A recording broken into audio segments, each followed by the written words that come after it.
రాజసం కనబడుతోంది. మనిషివేమైనా మారావేమోనని అనుకున్నాను. నేనెందుకు మారుతాను మహి? అదే నీ పాత చిత్రావతినే చూడు బాగా.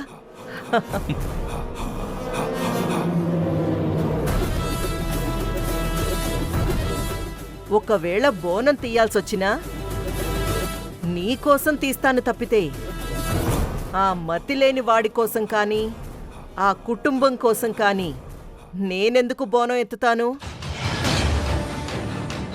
బోనాలు పూర్తయిన వెంటనే ఆస్తి మొత్తం నా పేరున రాయించుకుంటాను. కళ్ల ముందు ముగ్గురు కన్నబిడ్డలు కనపడుతుంటే ఆ ఆస్తిని నీ పేరు మీదకి ఎలా రాయించుకుంటావు చిత్ర?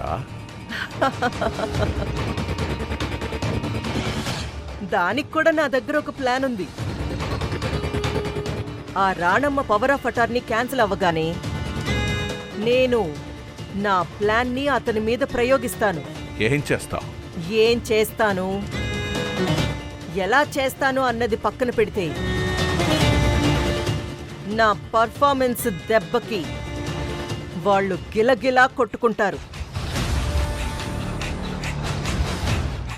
నా పేరు మీదకి మార్చడానికి ఒప్పుకుంటారు.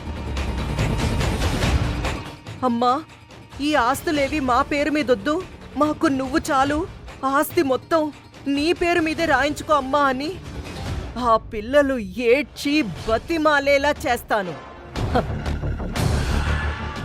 ఆస్తి నీ పేరు మీదకి మారగానే ఏం చేయాలో నీకు గుర్తుంది కదా?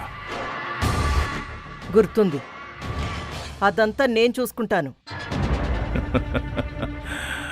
మొత్తానికి నువ్వు పక్కా ఈ మహేంద్ర 24 క్యారెట్ల బంగారానివి అనిపించుకున్నావు.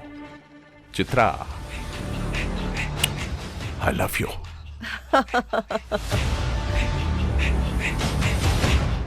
అన్ని కోట్ల ఆస్తి మన చేతికొచ్చిన తర్వాత నీకు బెయిల్ తీసుకొచ్చి ఈ జైలు నుంచి విడిపించడం అదెంతసేపు చెప్పు?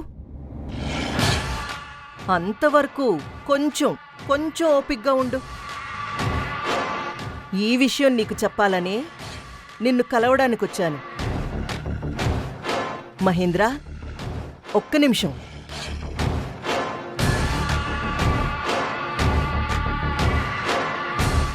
ఇదిగో తీసుకో, ఈ జైల్లో నీకు కావాల్సిన ఖర్చులకి.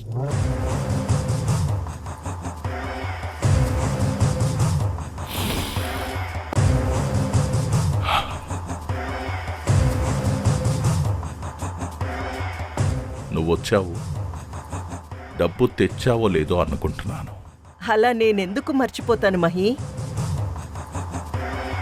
ఎక్కడైనా ఏదైనా పనవ్వాలంటే డబ్బులు కావాలని నాకు తెలీదా చెప్పు? సరే మరి, జాగ్రత్త. నేనెళ్ళొస్తాను. నీ ఆరోగ్యం జాగ్రత్త. నువ్వు కూడా. వస్తాను. బాయ్.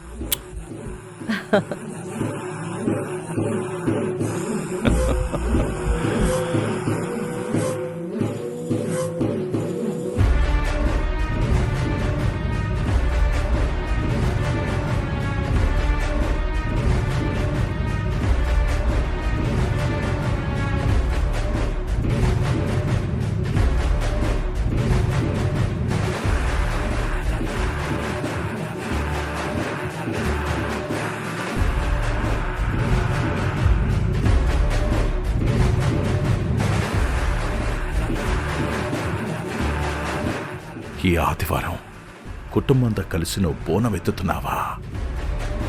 ప్రియాతి ప్రియమైన నా ప్రియా. అయితే ఈ ఆదివారమే నీతో నా కలని నిజం చేసుకోబోతున్నాను. రేపు నువ్వు బోనం చేసేదే ఈ మహేంద్ర కోరికను తీర్చడం కోసమే. వస్తున్నా, వచ్చేస్తున్నా.